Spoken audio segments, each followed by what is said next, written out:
नमस्कार सभी को, मैं एकता सहगल पेशे से फाइनेंशियल मेंटोर हूँ, मानस वेल्थ की फाउंडर, मदरहुड क्लब की फाउंडर और आज आप सबके समक्ष समाचार 24+ की सीनियर एंकर के तौर पे आज एक ऐसी शख्सियत से बात करने वाली हूँ जो मेरे लिए एक गुरु हैं।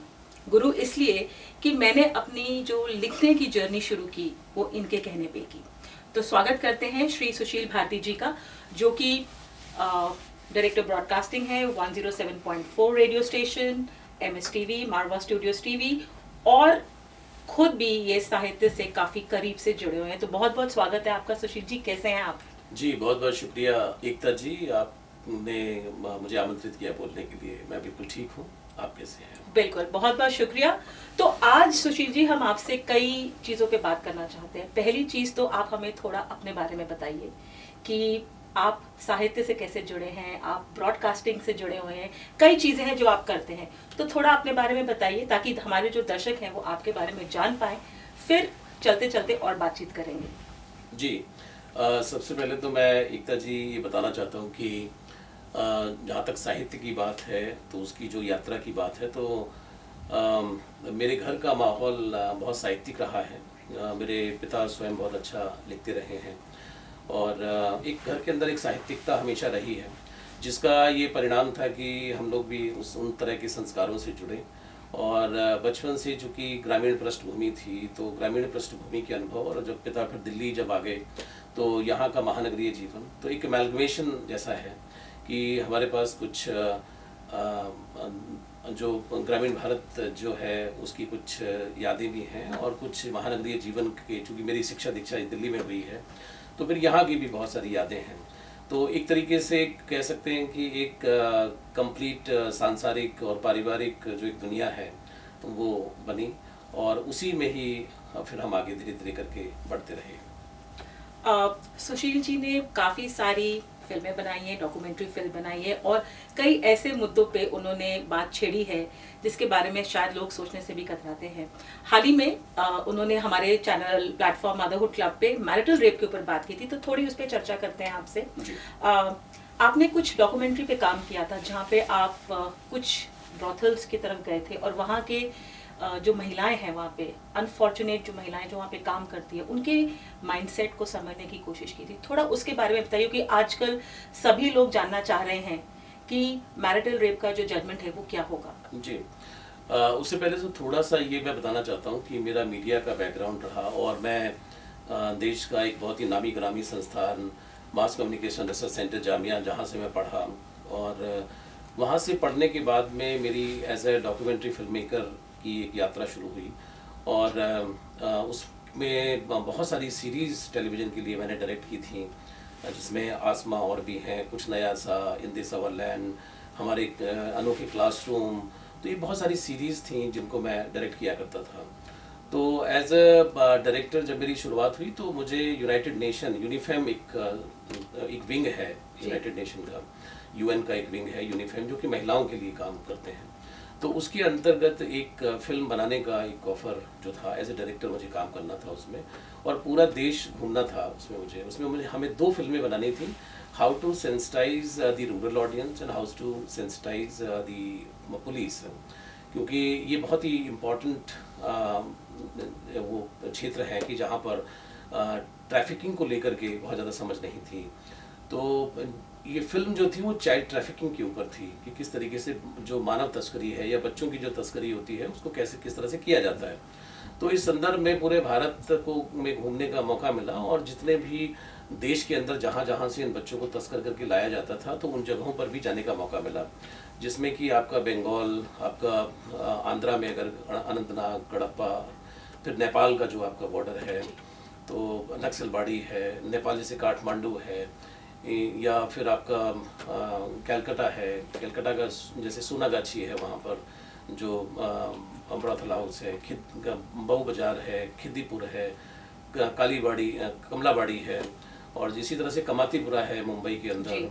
तो ऐसे बहुत सारे जो देश के अंदर जो ब्रॉथल हाउसेस हैं, तो उनके जाने का मौका मिला, चूँकि उसमें ये जर्नी जो थी वो ये पता लगाना था कि भाई जो बच्चे आते हैं उन पर क्या गुजरती है, वो कहाँ से लाए जाते हैं, कौन उनको बेचता है। तो अधिकतर जो निकल करके आता था उन इंटरव्यूज़ के अंदर, वो यही निकल करके आता था कि ये बच्चे जो हैं गरीबी के मारे हुए हैं, परेशान हैं, और बहुत सारे लोगों को प्लांट किया जाता था, नौजवान लोगों को, और वो ताक में रहते थे ऐसे परिवारों की कि जहाँ पर गरीबी है, पिता जो है शराब पी करके मार रहा है, तो 8-10 बच्चे हैं घर के अंदर, तो उनमें जो जो लड़कियां रहती थी खास तौर पर, तो वो जब पिटती थी अपने पिता से, तो वो लड़के आसपास घूमते थे और वो सहानुभूति के तौर पर उनसे प्रेम का नाटक करने के बाद में, और फिर उनको कहा करते थे कि चलिए शहर चलते हैं और वहीं पे हम अपनी दुनिया अलग बनाएंगे।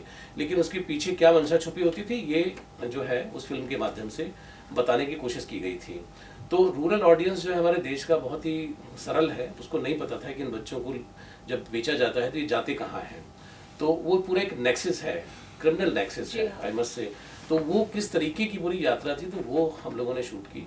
और पुलिस जो है, पुलिस को ये नहीं पता होता था कि ये बच्चे कहाँ से आते हैं। पुलिस सोचते हैं कि शायद ये लोग मस्ती में आते हैं ऐसे, तो ऐसा नहीं होता था। वो सब इमोशनली ब्लैकमेल होकर के बच्चे आते थे। तो ये अपने आप में एक बहुत ही आई ओपनर था हमारे लिए, बहुत ही दुखद था और बहुत ही ट्रैजिक चीज़ें थी। और आई रिमेंबर कि 1-1.5 महीने तक पूरे भारत भर का शूट करने के बाद में जब उसकी एडिटिंग वगैरह हुई, तो बहुत ही अजीब मन हो गया कि भाई ये क्या, इस तरह से भी क्या हो सकता है। तो जो आपने मैरिटल रेप की कहानी जो कही अपने मंच के ऊपर, जो आप लेकर के आए हैं, तो ये वाकई इस तरह के इश्यूज़ हैं कि जिन पर बातचीत नहीं होती है। ये तो था कि बड़ा ओपन जो चीज़ें हैं कि जो निकल करके आती हैं, लेकिन अत्याचार का कोई रूप नहीं है। वो तो घर के अंदर भी, चार दीवारी के अंदर भी सालों साल चलता रहता है। तो मैं आपको बधाई देता हूँ कि आपने ऐसे विषय को चुना और जिसको लेकर के आप आए, और उस पर निश्चित रूप से चर्चा होनी चाहिए।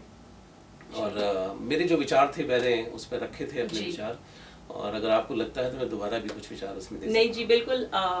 जो आपने कहा कि आपने रियल लाइफ में देखा कि उन ब्रॉथल्स में क्या होता है, ये सब तो हमने सिर्फ पिक्चर्स में देखा था। तो कहीं ना कहीं मुझे लगता है कि जो आज की फिल्में हैं वो कहीं ना कहीं सच्चाई भी दिखा रही हैं। और आप भी मारवा स्टूडियोज से काफ़ी सालों से जुड़े हुए हैं, और आपका रेडियो चैनल भी है, टॉक शोज़ भी होते हैं, लिटरेसी फेस्टिवल भी आप ऑर्गेनाइज करते हैं, और कई सारे ऐसे इवेंट्स भी आप ऑर्गेनाइज करते हैं जहाँ पे कहीं ना कहीं जो हमारी यूथ है उसको बहुत सारी लर्निंग मिलती है, मैसेजेस मिलते हैं।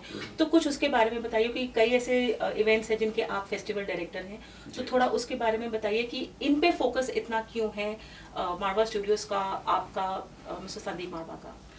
जी देखिए, मारवा स्टूडियो, जैसे माननीय जो संदीप मारवा साहब है, वो बहुत ही सुलझे हुए इंसान हैं और बहुत ही संजीदगी से वो विषयों को लेते हैं। और कोई भी देश में कोई भी अच्छा कार्य हो रहा हो तो उसके साथ वो जुड़ते हैं। तो मेरी रजामंदी उनके साथ में मिलती है।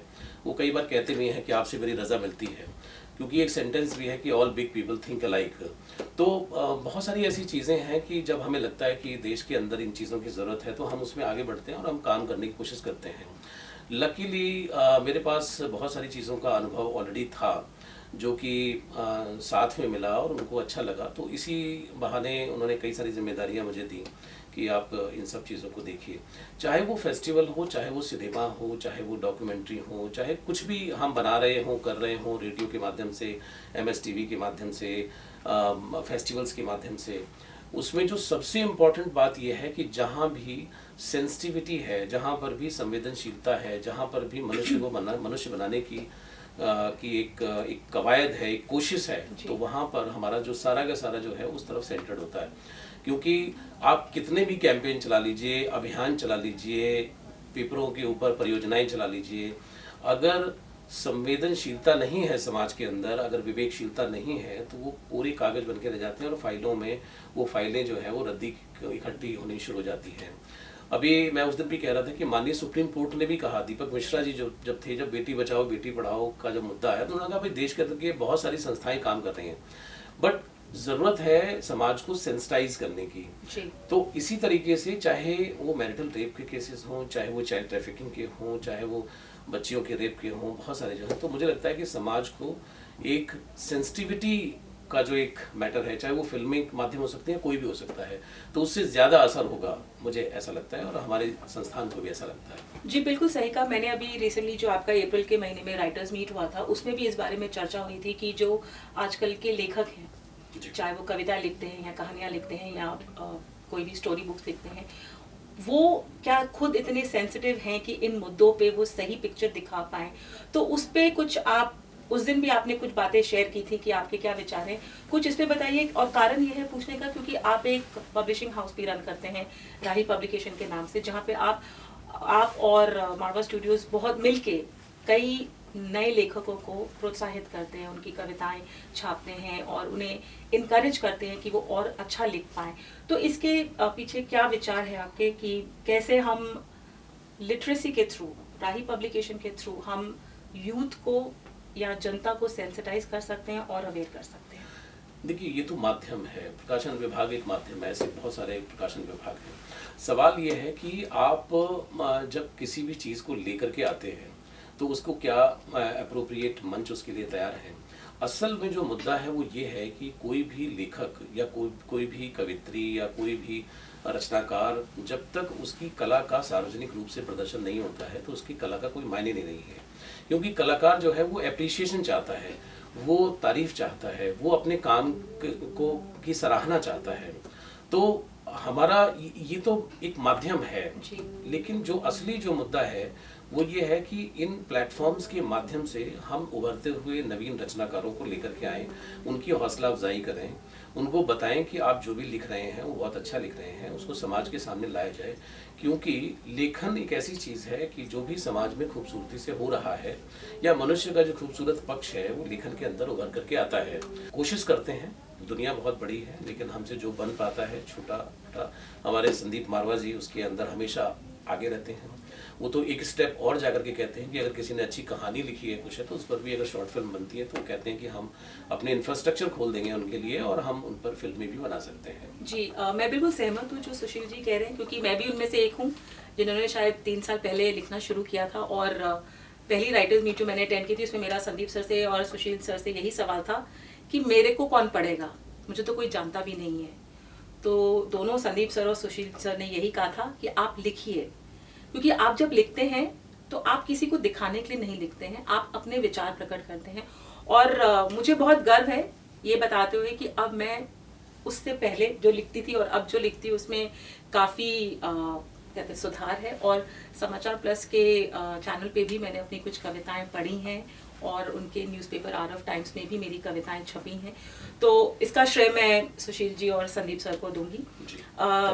सुशील जी, आपसे हमने हर एस्पेक्ट के ऊपर बात की है, एक एस्पेक्ट के बारे में बात करूंगी जो एक बहुत अहम एस्पेक्ट है आपकी ज़िंदगी का। आप एक पिता हैं, 2 बच्चों के फादर हैं। आजकल ये देखा गया है कि जो यंगस्टर्स हैं ना वो ज़्यादा रीडिंग में रुचि रखते हैं और ना ही वो राइटिंग में रुचि रखते हैं, अनलेस कि वो जर्नलिज्म का कोर्स कर रहे हों या कोई अपनी जो कॉलेज की किताबें होती हैं उसके अलावा जो रीडिंग है पर से।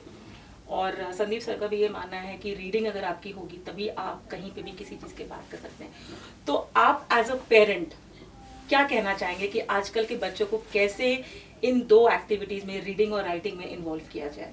जी देखिए, सबसे पहले बच्चे जो होते हैं वो कहीं ना कहीं जो आप कर रहे होते हैं घर में, चाहे जो भी आप कर रहे हो, आप अपनी पत्नी से बात कर रहे हो, आप अपने पिता से बात कर रहे हो, अपनी बहन से बात कर रहे हो, अपनी माँ से बात कर रहे हो, जिस किसी से भी समाज में किसी व्यक्ति से बात कर रहे हो वो आपको नोटिस करते हैं। तो सबसे पहले तो आपका जो भी एक्ट है वो ऐसा होना चाहिए कि उसमें कोई ऐसी चीज़ ना हो कि जिसमें कि बच्चों पर कोई गलत असर पड़े। और वो ऑटोमेटिक होता है, वो बहुत कोशिश करने से अगर होगा तो वो कहीं ना कहीं कुछ गलतियाँ होंगी। तो थोड़ा थोड़ा सुधार अपने आप को करिए, हो सकता है गलतियाँ हो भी सकती हैं, बट बच्चे जो हैं वो एक्शन से ज़्यादा सीखते हैं। कहा भी जाता है कि लोग उपदेश देते तो मन भर है, मन मतलब होता है हमारे यूपी में 40 किलो, लेकिन लोग उपदेश देते तो मन भर है लेकिन व्यक्ति लेता कन भर है।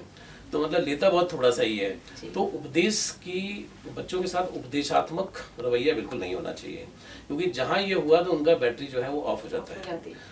अगर आप किसी पुस्तक को पढ़ेंगे तो उनको अच्छा लगेगा, और अगर उनको ये पता चलेगा कि my dad has already read this book तो उनको और अच्छा लगेगा। तो वो अपनी मदर से, अपने फादर से वो इंस्पायर होना चाहते हैं। उनको लगता है कि because my son was reading एक इसका काफका का एक नॉवल वो पढ़ रहा था, तो वो पढ़ रहा था, तो वो मतलब he has got a good reading habit, but उसको ऐसा लग रहा था कि शायद मैं I am the the first one who is reading this, so I said कि yes, it is a beautiful novel, I've read when I was in university, तो ये इसमें ये कहानी है। So he was surprised कि अरे तो आपने पढ़ा है, तो then we had a discussion कि मैंने Crime and Punishment भी पढ़ा है। अच्छा, आपने Crime and Punishment भी पढ़ा। So what I'm saying कि उनको ये लगता है कि अच्छा ऐसा क्या है कि जो मेरे बाप ने भी पढ़ा है, ऐसा क्या है कि जो मेरे घर में जो है, तो कुछ तो है इन सब चीज़ों में, तो दे गेन द कॉन्फिडेंस कि I am on a right track. तो उन्होंने चाहे वो जोसेफ मर्फी की बुक हो, चाहे जो भी हो, तो फिर then I notice that he was ordering books and he was reading and this and that, so मुझे कहने की जरूरत नहीं पड़ी। So what I am trying to tell कि आपको खुद एक्शन में कुछ करना चाहिए। अधिकतर पेरेंट्स यही करते रहते हैं कि तुम्हें ये करना चाहिए, तुम्हें ये नहीं करना चाहिए, तू ऐसा है, तू वैसा है नहीं।